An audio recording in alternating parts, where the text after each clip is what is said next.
السلام علیکم ورحمۃ اللہ وبرکاتہ۔ میں ہوں سید عبدالوہاب شرازی۔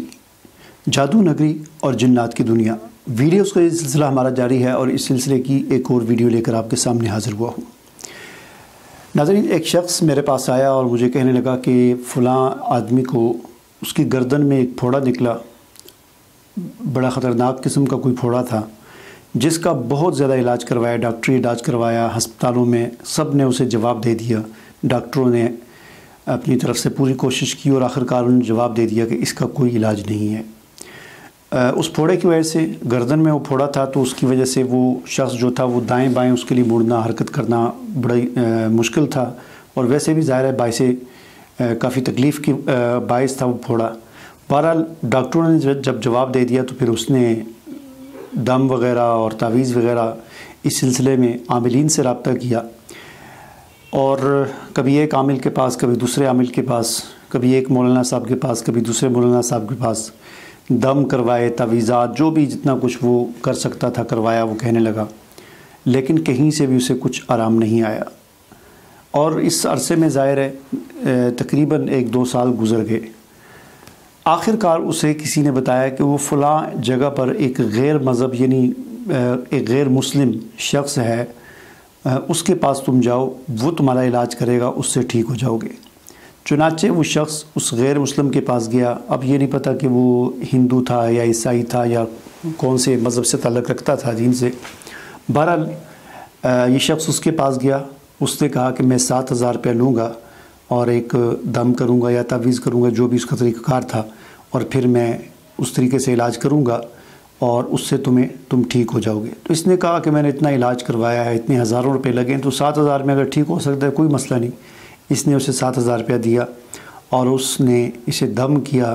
جو بھی اس کا طریقہ کار تھا، کوئی تعویذ وغیرہ بھی دیے، اور اس طرح 15 سے 20 دن کے اندر اندر اس کا وہ پھوڑا ٹھیک ہو گیا اور وہ شخص بالکل صحت مند ہو گیا۔ چنانچہ مجھے یہ واقعہ جس نے بتایا وہ کہنے لگا کہ اب وہ شخص اس قسم کی باتیں کرتا ہے کہ مسلمان اور اسلام کے خلاف اس نے باتیں کرنا شروع کر دی ہیں، اور وہ اس جو غیر مسلم تھا جس کے دم سے یا جس کی تعویذ سے وہ ٹھیک ہوا ہے، اس کی وہ تعریفیں اور اس کا جو مذہب ہے، ہندو ہے یا عیسائی ہے جو بھی تھا، اس کی اس نے تعریفیں کرنا شروع کر دی ہیں اور اسلام کو اور مسلمانوں کو برا بھلا کہنا شروع کر دیا ہے۔ بہرحال اس قسم کے جو واقعات ہوتے ہیں یہ اللہ کی طرف سے آزمائش ہوتے ہیں۔ میں بارہا لوگوں کو یہی بات سمجھاتا ہوں کہ علاج صرف ٹھیک ہونے کا نام نہیں ہے، یا علاج صرف ہسپتال میں جانے کا نام نہیں ہے، یا علاج صرف دم کرنے کا یا تعویذ کا نام نہیں ہے۔ علاج کا ایک طریقہ صبر بھی ہے۔ انسان اسباب کے درجے میں رہتے ہوئے جو بھی اس سے یعنی شریعت کی حدود میں رہتے ہوئے طریقہ کار ہیں ان کو اختیار کرے، لیکن اس کے ساتھ ساتھ اس بات کو بھی مد نظر رکھنا چاہیے کہ صبر بھی ایک علاج ہے۔ اب اس قسم کے جو واقعات ہوتے ہیں، آپ یوں سمجھ لیں کہ وہ پھوڑا اس انسان کے لیے، اس کے ایمان کے لیے ایک آزمائش بن گیا، اور بالآخر اس کے ایمان کی جڑوں کو اس بیماری نے اس کو ہلا دیا۔ تو یہ اس قسم کے واقعات بہت ہوتے رہتے ہیں۔ کئی مرتبہ ایسا بھی ہوتا ہے، اور مجھے خود لوگوں نے بتایا کہ ہم نے ہر قسم کے علاج کروائے، یہ کروایا وہ کروایا، ہم نہیں ٹھیک ہوئے، لیکن فلاں جو ہے کی قبر پر، فلاں کی قبر پر ہم گئے، وہاں پر ہم نے دیگ چڑھائی یا وہاں پر جا کر ہم نے سجدہ کیا اس قبر پر جا کے، تو ہماری بیماری ٹھیک ہوگی۔ تو اس قسم کی حرکتوں کے پیچھے شیاطین ہوتے ہیں، جو کہ انسان کے ایمان کو لرزانے کے لیے، اس کو ہلانے کے لیے، اس کو خراب کرنے کے لیے، اس کے عقیدے کو بگاڑ پیدا کرنے کے لیے اس قسم کی حرکتیں بعض اوقات کرتے رہتے ہیں۔ یہ خود ہی کسی انسان کے پیچھے لگ کر، چونکہ یہ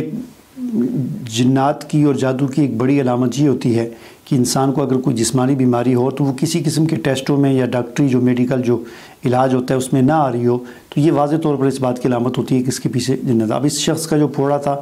ڈاکٹروں نے جب جواب دے دیا تو ظاہر ہے اس لیے جواب دیا کہ ان کے کسی اس میں نہ ان کے کسی ٹیسٹ میں اس کا کچھ سمجھ آ رہی ہوگی ان کو، اور نہ وہ اس بیماری کو پکڑ سکتے ہوں گے۔ تو ظاہر ہے کس طرح پکڑیں گے، وہ جسمانی بیماری تو ہے نہیں ہے، اس کے پیچھے ظاہر ہے جنات وغیرہ کے اثرات ہیں۔ تو اس وجہ سے انہوں نے جواب دے دیا۔